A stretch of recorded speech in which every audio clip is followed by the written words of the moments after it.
Welcome to Mystery Mug. In 1974, a wild rumor surfaced.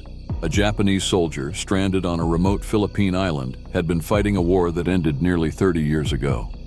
Imagine surviving alone in the jungle, refusing to surrender, believing the world had forgotten you. What would it take for this soldier to finally come out of hiding? A college dropout decided to find out, embarking on a mission to uncover the truth. What he discovered was far more shocking than anyone could have imagined. This is the true story of Hiroo Onoda, a soldier's battle against time, truth, and his own mind. You won't believe how this story ends. Keep listening. In 1974, a Japanese college dropout named Norio Suzuki heard an intriguing rumor. On a remote island in the Philippines, deep in the jungle, lived a Japanese soldier, specifically a lieutenant, who had been there since World War II ended. Almost 29 years had passed, yet this soldier, Hiroo Onoda, refused to surrender. At first, Norio dismissed the story as a hoax. After all, if the soldier had been missing for so long, surely he must have been declared dead. And how could anyone survive so long in the jungle? But after doing some research, Norio discovered something odd. Hiroo Onoda had been reported missing in 1945 and declared dead in 1959, which seemed strange. It was a surprisingly long time to declare someone dead, suggesting he must have been seen alive at some point. If he had survived this long, what was to say he wasn't still out there? Curious, Norio decided to take action and set off on an adventure to find the lost soldier and bring him back. Little did he know, this journey would be far more complicated than he ever imagined. So let's dive into the incredible story of a man who fought for nearly 29 years after World War II had ended. First, let's meet the mysterious Hiroo Onoda. Hiroo was born in 1922 in the town of Kainan, in Japan's Wakayama Prefecture. He grew up in a large family, being the fifth of 7 children, and eventually worked as a salesman for a Japanese company in China. But his life took an unexpected turn on December 7, 1941. History enthusiasts will recognize this date. It's the day the Japanese Imperial Forces launched a surprise attack on the United States naval base at Pearl Harbor, a critical moment that changed the course of World War II. The attack led to the United States declaring war on Japan, pulling both nations into an all-out conflict. After this, Japan drafted all able-bodied men between the ages of 17 and 40 into the military. In May 1942, Hiroo passed his physical exam with ease, and at just 20 years old was inducted into the 61st Infantry Regiment in Wakayama, later moving to the 218th Infantry Regiment. His first orders were to head to the war front in Nanchang, China. However, in December 1944, American forces landed on the Philippine island of San Jose, forcing the Japanese soldiers to relocate. Hiroo's regiment was sent to defend Lubang, a small island in the Philippines, measuring just 48 square miles. As the American forces advanced, Hiroo was promoted to second lieutenant on January 10, 1945. He then received orders that would change his life forever. Major Takahashi told Hiroo he was to lead the Lubang garrison in guerrilla warfare. It was a big responsibility, and Hiroo eagerly accepted it. But then General Akira Muto, the chief of staff for the 14th Area Army, delivered a chilling message. You are forbidden to die by your own hand. It may take 3 years, it may take 5, but whatever happens, we will come back for you. These words deeply affected Hiroo, who swore to continue the fight until the very end, never considering surrender. However, Hiroo's youth and lack of experience put him in a challenging position. As a young officer, he still had much to prove to his fellow soldiers. On February 28, 1945, 50 American soldiers landed on Lubang. A battalion of Marines, supported by 4 tanks, overran the small town of Tilik, destroying it completely. Faced with such overwhelming force, Hiroo ordered a retreat into the mountains, shifting tactics to guerrilla warfare.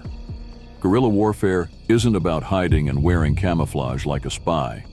It's a strategy where smaller groups of soldiers use surprise attacks, sabotage, and quick strikes to outmaneuver and weaken larger forces. Hiroo knew that if his soldiers stayed in one place for too long, they'd be sitting ducks. So, the soldiers split into three-man units, allowing them to remain mobile and ready for anything. In Hiroo's team were Corporal Shimada and Private Kazuka, later joined by Private Akatsu, a sickly soldier who had been left behind by another unit. Together, they carried out guerrilla tactics throughout 1945, hiding in the thick jungle of Lubang, completely isolated from Central Military Command. What Hiroo didn't know was that the war had already ended. On August 6, 1945, the United States dropped the first atomic bomb on the city of Hiroshima, killing tens of thousands. Just 3 days later, another bomb was dropped on Nagasaki, killing just as many. The devastation led Japan to admit defeat, with Emperor Hirohito announcing Japan's surrender on August 15, 1945. However, word didn't reach the soldiers in the jungle for months. The news of Japan's surrender didn't reach Lubang until October, when a squad of Japanese soldiers met local islanders who fled in fear. One islander left behind a note, printed in Japanese, stating, "The war ended on August 15th. Come down from the mountains." The soldiers, still suspicious, dismissed the note as a trick to get them to come out of hiding. Meanwhile, they continued hearing distant gunfire, further confirming their belief that the war was still going on. When more leaflets were dropped, they dismissed them as forged by the Americans. The leaflets said Japan had surrendered and urged soldiers to give up, but Hiroo and his comrades couldn't accept it. As their supplies dwindled, survival became harder. They had initially stockpiled 3 months' worth of rice, but by March 1946, it was gone. The soldiers were starving, and eventually others came to Hiroo's camp begging for food. Hiroo refused, criticizing them for not rationing their rice properly. No rice, no surrender. In April 1946, 41 soldiers from different teams gave in and surrendered. But Hiroo and his 3 comrades remained determined, still believing the war was ongoing, and that the leaflets they'd received were part of an American plot. As time passed, they grew even more isolated, with Private Akatsu questioning the war's status. In September 1949, he deserted the group, only to return months later with news that he had surrendered to Filipino troops. The others refused to believe him, still convinced that the war was not over. Despite their isolation, the Japanese government never gave up on them. In February 1952, more leaflets were dropped, containing letters from Hiroo's family. But Hiroo and his comrades refused to accept them, believing the leaflets were part of a trap. The soldiers lived off the land, stealing food and supplies from the local islanders. They became increasingly paranoid, convinced that the islanders were spies. In 1953, Corporal Shimada was shot by a fisherman, and a year later, he was killed in a confrontation with Philippine troops. The soldiers continued to believe the war was still going on. In 1965, they stole a transistor radio and finally heard the truth. The war was over, and Japan had lost. But instead of accepting it, they dismissed the news as American propaganda. By 1972, the tension between the soldiers and the islanders had reached a boiling point. When the soldiers were caught burning rice again, Philippine police opened fire, killing Private Kazuka. Hiroo was now alone, still convinced that Japan was coming to rescue him. He continued to hide in the jungle, convinced that any contact with the outside world was part of a larger trap. In 1974, Norio Suzuki, intrigued by the story, traveled to the Philippines to find Hiroo. In just 4 days, he found him. Hiroo initially refused to believe that Japan had lost, but after a lengthy conversation, he finally accepted the truth. He agreed to return to Japan only after receiving an official order from his commanding officer. 2 weeks later, Norio brought the retired major who had given Hiroo the original orders. The major confirmed that the war was over, and Hiroo's battle was finally over after 29 years. Hiroo was welcomed back as a hero, but he found it difficult to adjust to modern Japan. He eventually moved to Brazil, where he worked on a farm and later started a survival school. Hiroo passed away in 2014 at the age of 91, leaving behind a legacy of stubborn loyalty and a story of incredible endurance. Hiroo Onoda's story is one of unwavering dedication. But do you think his devotion was an example of incredible loyalty, or was he simply lost in his own delusions? Let me know in the comments, and thank you for watching. Hey mystery hunters!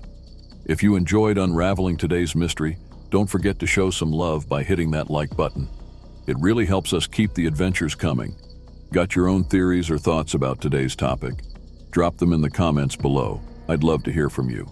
And of course, don't keep all the fun to yourself. Share this video with your friends, family, or anyone who loves a good mystery. Finally, if you haven't already, make sure to subscribe to Mystery Mug and click that notification bell so you never miss out on our next intriguing story. Thanks for watching, stay curious, and I'll see you in the next mystery.